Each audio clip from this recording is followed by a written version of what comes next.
Alright, hello guys, my first video, very exciting. But we are going to start out by talking about lesson 1.1. I've already got a lot on the board, but we're going to go through all this together. So feel free to, as we go through, then to start taking the notes of this. So I'm always going to start off by putting our title of the lesson up on the top. So our title today is lesson 1.1, it's solving equations. So we're going to talk about a lot of different types of equations today. One step, two step, multiple different kinds, addition, subtraction, things like that. So our equad is just very general. How are we going to solve an equation in one variable? So that means we're looking at an equation that maybe just has an x, or just has a y, or just has a t. We're not looking at equations that have x's, y's, and z's. Then we get to more complex equations a little bit later. So the vocab that you're going to hear me use a lot today is going to be variable. So variable, hopefully we've heard the term variable, but we might not be very familiar with what it actually is. So a variable is just a letter, any letter you want, that's going to represent some unknown quantity. So if your mom's going to the store and you don't know how many apples she's going to buy, that could be a variable. That could be she's going to buy Y apples. Or if you're going to go outside but you don't know how far you're going to run, how many miles, that could be an unknown variable. You're going to go run Z miles. You don't know what that variable is yet. But that will at some point have a value.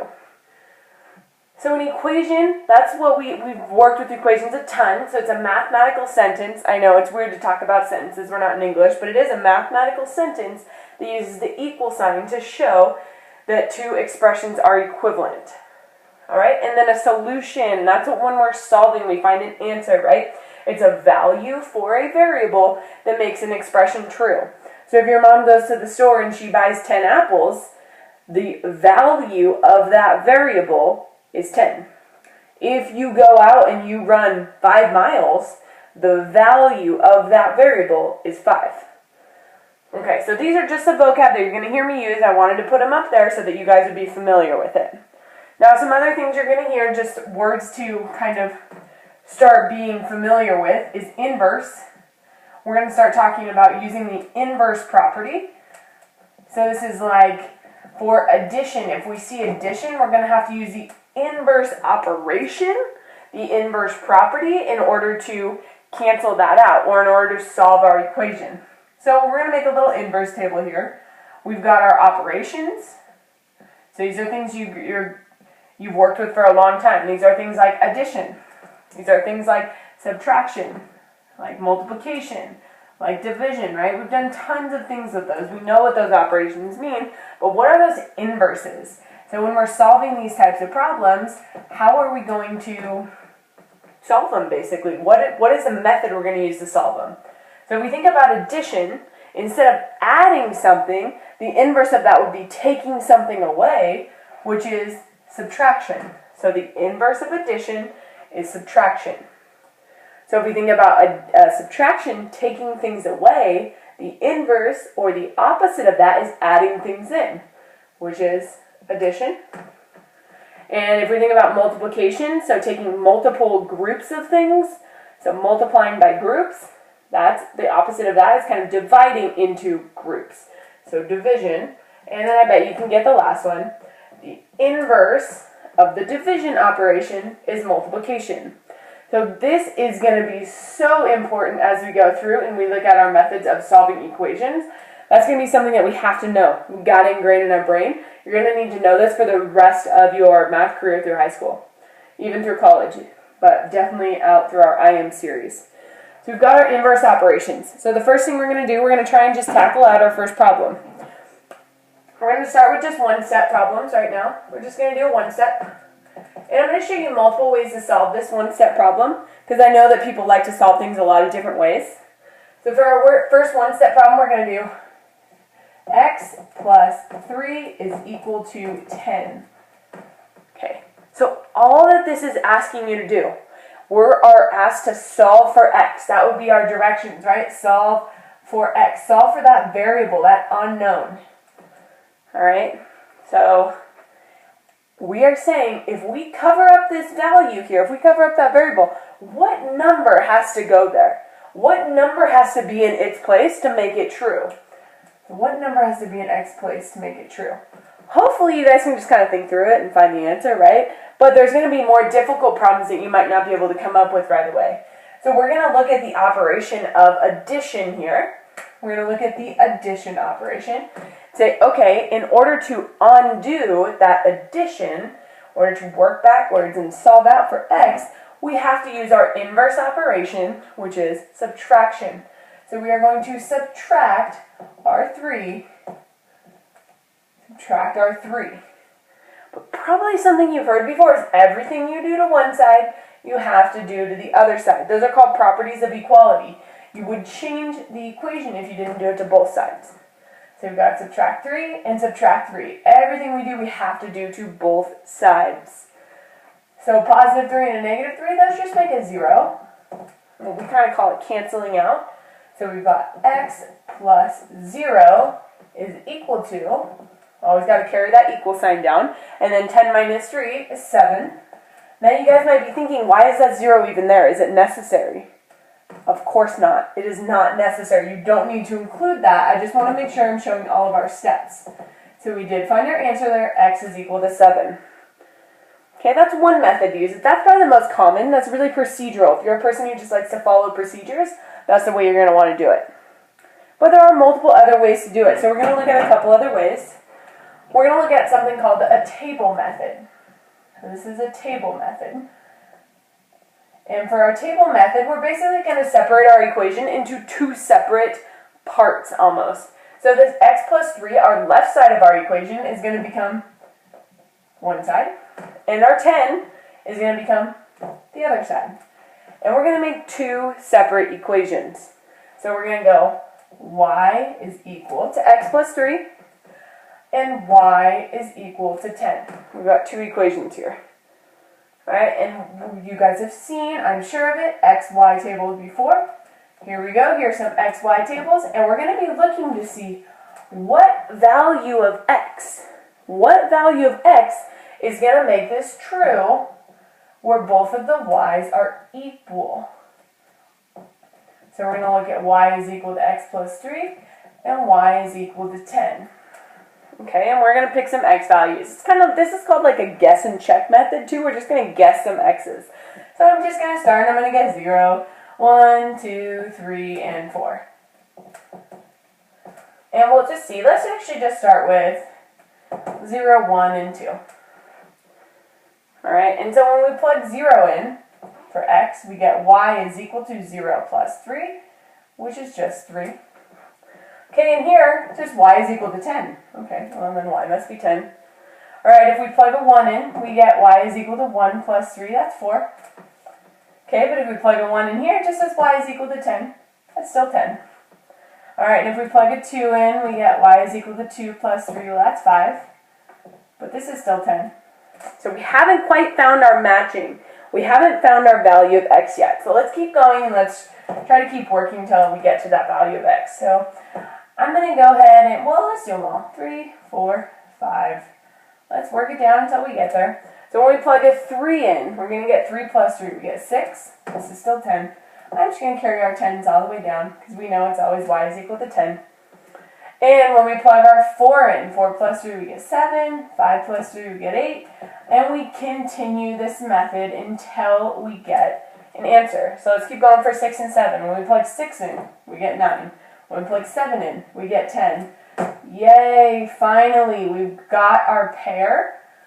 Our two y columns are matching. That's what we wanted. We wanted them to equal each other. We wanted them to be equal. So we found our solution of x is equal to 7, which is, as you can see, the exact same as the one above it right here. Alright, and let's look at our very last method. This method is called working backwards. Working backwards. And it is a little bit different than the ones that we've seen. This method I'm still getting used to, but I do like it. I think it's very useful. So we're going to start with, we've got x plus 3 is equal to 10. And we're looking at what's happening to our x. So we're always going to, I'm just going to make a side note here, we're always going to start with our variable. Always want to start with our variable, and we want to see what's happening to that variable. So what's happening to our x? So to our x, we are having to add 3, right? If we started our x, what's happening to it next is we're adding 3 to it. So that's our next thing. This is the operation. We added 3. And so what would the inverse of that be? What would the inverse of adding 3 be?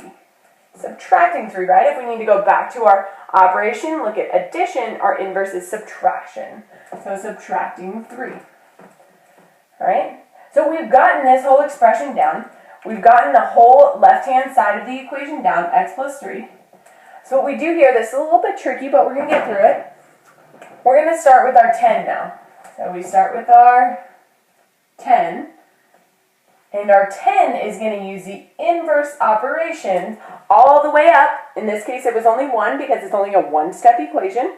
So we're going to go 10 minus 3, and that's going to give us that x is equal to 10 minus 3, right? 10, and then we're subtracting 3, 7.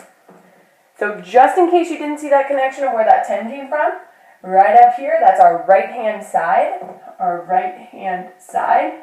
We brought that down here. It's our right-hand side of our equation. Our right-hand side of our equation. So we found our solution. Same in all 3 methods. So we're looking good so far. So what I'm going to do is I'm going to go ahead and erase this. If you haven't got it down, just pause the video, no problem, and catch up on the notes. And I'm going to give you guys one to work on. So remember that everything so far should be on the right-hand side of your interactive notebook. Everything that I give you up on this board should be on the right-hand side. Now I'm going to give you guys something to work on the left-hand side. So I'm actually going to give you 2 problems to work on. I'm going to give you 2. One of them is not really one that we've gone over yet, but I think you guys can be intuitive about this. We're going to go y plus 10 is equal to 21. All right, and we're going to go z minus 12 is equal to 2. All right, and I want you guys to try and work those out. So what that means is you need to pause the video and you need to work these 2 out on your own. Remember, on the left-hand side of your interactive notebook. And then when you're ready, go ahead and push play and we'll come right back together. All right, I'm assuming you guys have paused the videos, worked these out on the left-hand side of your notebook. So your answer should be y is equal to 11. And z, this one was the z by the way, is equal to 14. If you did not get those answers, you'll need to try to reassess and get those answers. Feel free to pause the video again if you need to work back through those. All right, but we are going to move on. We're going to move on to some multiplication and division problems. So a multiplication problem, what we're going to try is 6x is equal to 24. All right, 6x is equal to 24. Anytime it's asking you to solve, it's asking you to solve for the variable. So we're trying to solve for x here, which means get the variable by itself. Now I know you don't see it. You don't actually see multiplication sometimes. Sometimes you got to actually read between the lines. So what's happening between the 6 and the x is actually multiplication there. So that multiplication is what you need to recognize. So 6 times x is equal to 24. And again, this might be something that you can just solve on the top of your head, and that's awesome. That's good for you, but we are going to learn some procedures to help us out, help us learning these things. So we see this multiplication here. We're going to go back to our inverse chart that's going to be so important all throughout these next 3 years. We're going to look, all right, here's our multiplication. We're going to say, okay, the inverse is division.